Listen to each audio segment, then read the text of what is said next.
Warning: our YouTube channel and its videos may contain scenes, language, and content that may not be appropriate for all audiences. These videos include surveillance footage, undercover pursuit of suspects, actual police and rescue operations, and fearless confrontations. If you do not approve of the content, please do not watch our videos. If you wish to continue, we strongly advise that you proceed with caution. Viewers' discretion is advised. Isang vendor po ng gulay bumili ng truck para gamitin sa negosyo. Pero ang truck na binili hanggang ngayon hindi pa nadideliver. Ito po, panoorin natin.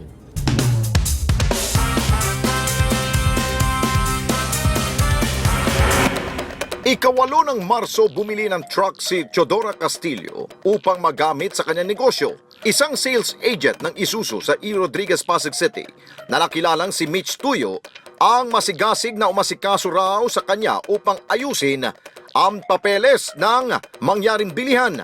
Nangako raw ang ahente na sa loob daw ng isang buwan ay may di-deliver na ito sa kanya. Agad daw nagbayad ng 1,274,000 pesos si Teodora upang mabili ang truck. Pero makalipas daw ang isang buwan, hindi dumating ang truck sa pinagkasundoang petsa mula nang kanya itong mabili. Nitong Hunyo, pinuntahan ulit ni Teodora ang Isuzu at muling nakaharap ang agent na si Tuyo. Muli raw itong humingi ng palugit na 2 linggo pero namuti na ang mata ni Teodora. Wala pa ring truck na dumating. Wala na nga ang truck.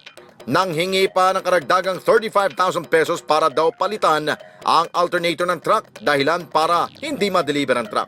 Binilinan daw siya ni Tuyo na huwag nang dalhin ang pera sa opisina ng Isuzu at dadaanan na lamang daw niya ito sa kanyang bahay. Kinabukasan ay agad daw nagpunta sa opisina ng Isuzu si Aling Teodora pero hindi na raw sila hinarap ni Tuyo. Tanging sa text na lamang daw sila nagkausap. Ang masaklapan nito ay hindi pa rin naibibigay kay Teodora ang truck na nabili. Bueno, mga kababayan, kasama po natin ngayon dito sa studio, parang Alex, si Teodora Castillo. Gusto na sana niyang makuha ang truck na binili mula sa Isuzu Pasig. Magandang hapon po, Ma'am Teodora. Magandang hapon po, sir. So, bilisan lang natin, fast forward ng konti tayo, nagbayad ka, wala pa yung truck, so sabi, intay ka lang muna 1 buwan, tama? Pinakamatagal daw po, 30 days. 30 days, okay. Alright, dumating ang 30 days, anong nangyari? Pinuntahan po namin, ang sabi po nila, yung 30 to 45 days. Pero bago po yon, Nadagdagan naman, 15 days pa, 45. pero bago po yon, tumawag po sila, nangihingi po sila ng 35,000 para daw po sa may papalitan. Ha? Papalitan? Ano papalitan? Kabago-bago may papalitan? Nung pinapunta ko po yung pamangkin ko, dahil hindi po ako makapunta, hindi ko po alam yung mga pyesa-pyesa sa motor, hindi po nila, sabi po nila, yung daw 35,000, hindi daw po papalitan, kundi i-upgrade. May upgrade pa. Okay. So, pumayag naman kayo? Hindi nga po. Simula po nung hindi binigay yung 35,000, hindi na po inatsikaso. Ayun. Alright. Hindi na kayo hinarap ng manager o puro mga tao na lang, mga sales agent. Hindi na po, sir. Saang Isuzu ito para maiwasan ng mga kababayan natin bumili? Baka ma-dengue sila, kagaya nyo. Sa Ugong, sir. Ugong, Pasig. Yung Isuzu. Doon sa may E. Rodriguez po ito, no? Yes, Junior. sir. Alright. Nakipag-ugnayan po ang Kilos Pronto sa tanggapan ng Isuzu E. Rodriguez Jr. sa Pasig. Nakausap namin si Christine Salazar, ang sales manager ng Isuzu Pasig. Ayon sa kanya, sa katapusan ng buwan ay maibibigay na ang unit ni Aling Teodora. Sana nga, Panginoon ko, Lord. Kawawa naman. Madalas yung pangako na yan. Diyos ko po, kinas pa ng Ali, ha?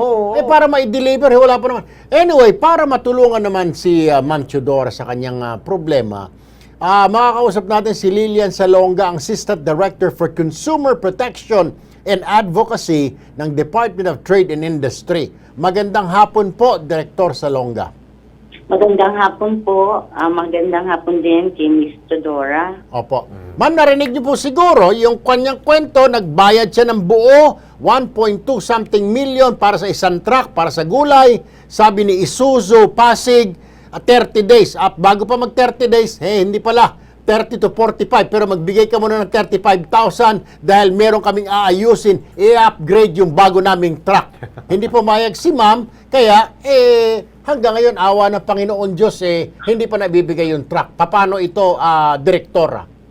Siya po ay may karapatan bilang consumer na mag-file ng complaint sa DTI kung Yun. hindi po naayon sa kanilang kasunduan ang binibigay sa kanya ngayon. Lalo na po, hinihingan pa siya ng dagdag bayad Right. na yun ay kung wala sa kontrata or brand new ang binibili niya, di ba po? Opo. So, bakit po siya kailangan magbayad ng additional?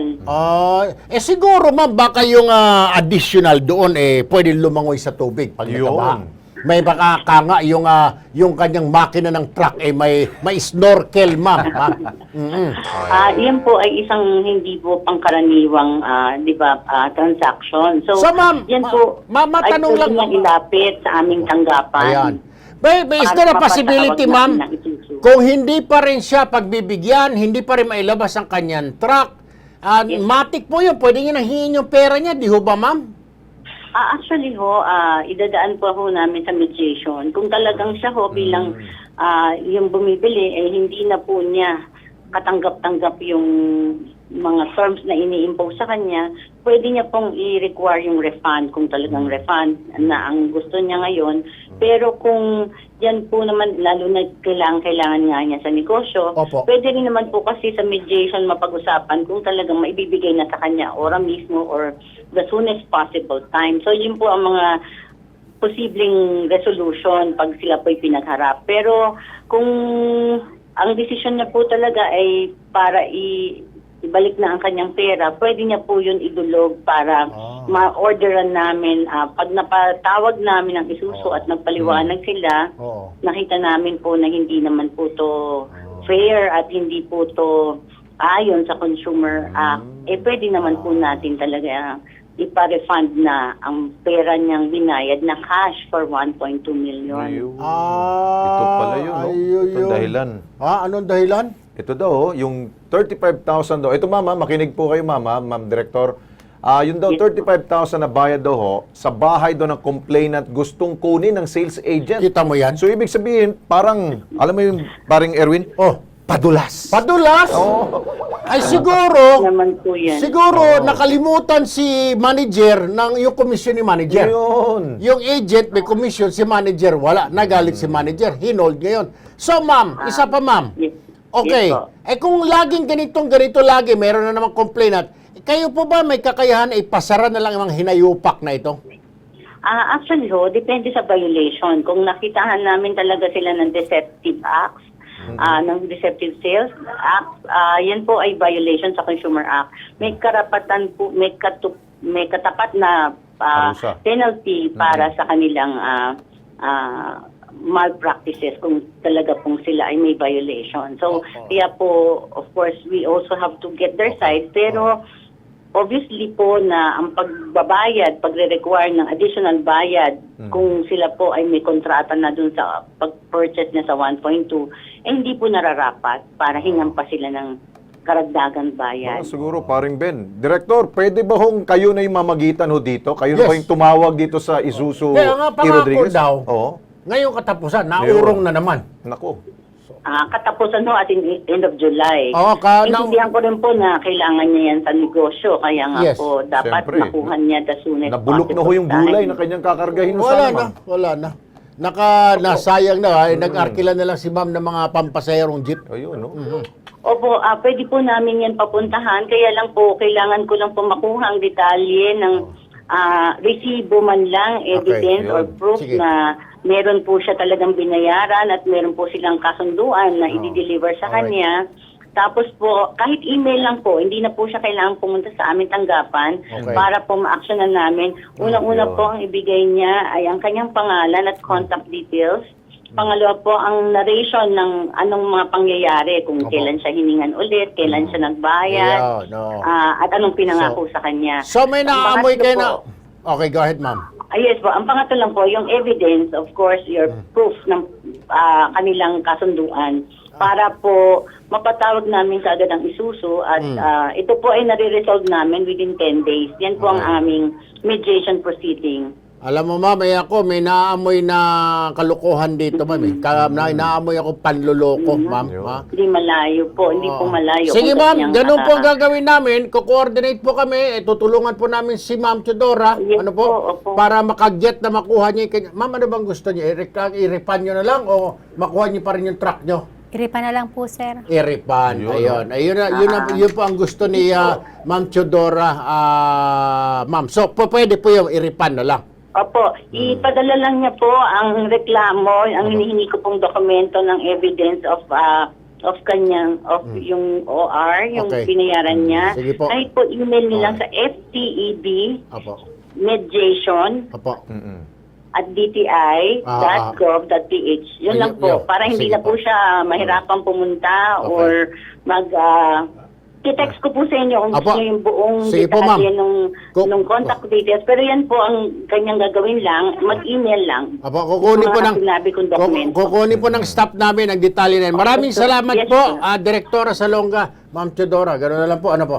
Re-refund na lang siguro. Akala siguro ng mga tiga-Isuso. Hindi tuyo ang ay kakarga dyan. Meats tuyo. Ha? Tuyo talaga. Tuyo, pilitin tuyo yung ang meats pabilin tuyo. niyo. Meats tuyo, ma'am. Hindi tuyo ang kakarga dyan. Gulay. Oo. Kung tuyo, pwede lang sa tricycle yan. Pwede na sa habal-habal. Gulay, ma'am, sakong-sakong mga kamatis, repolyo.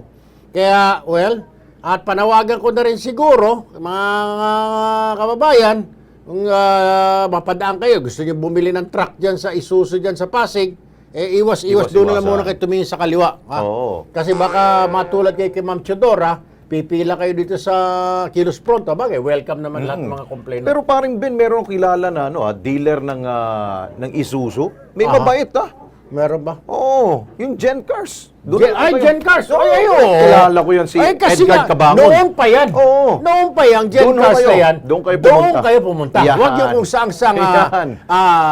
impyerno, Isuzu, o kung ano ba dyan, Lucifer, ganito. Yan. Huwag ka na dyan. Kasi Yun. problema yung Isuzu na yan dyan sa Pasig. Nako. Bueno, aha.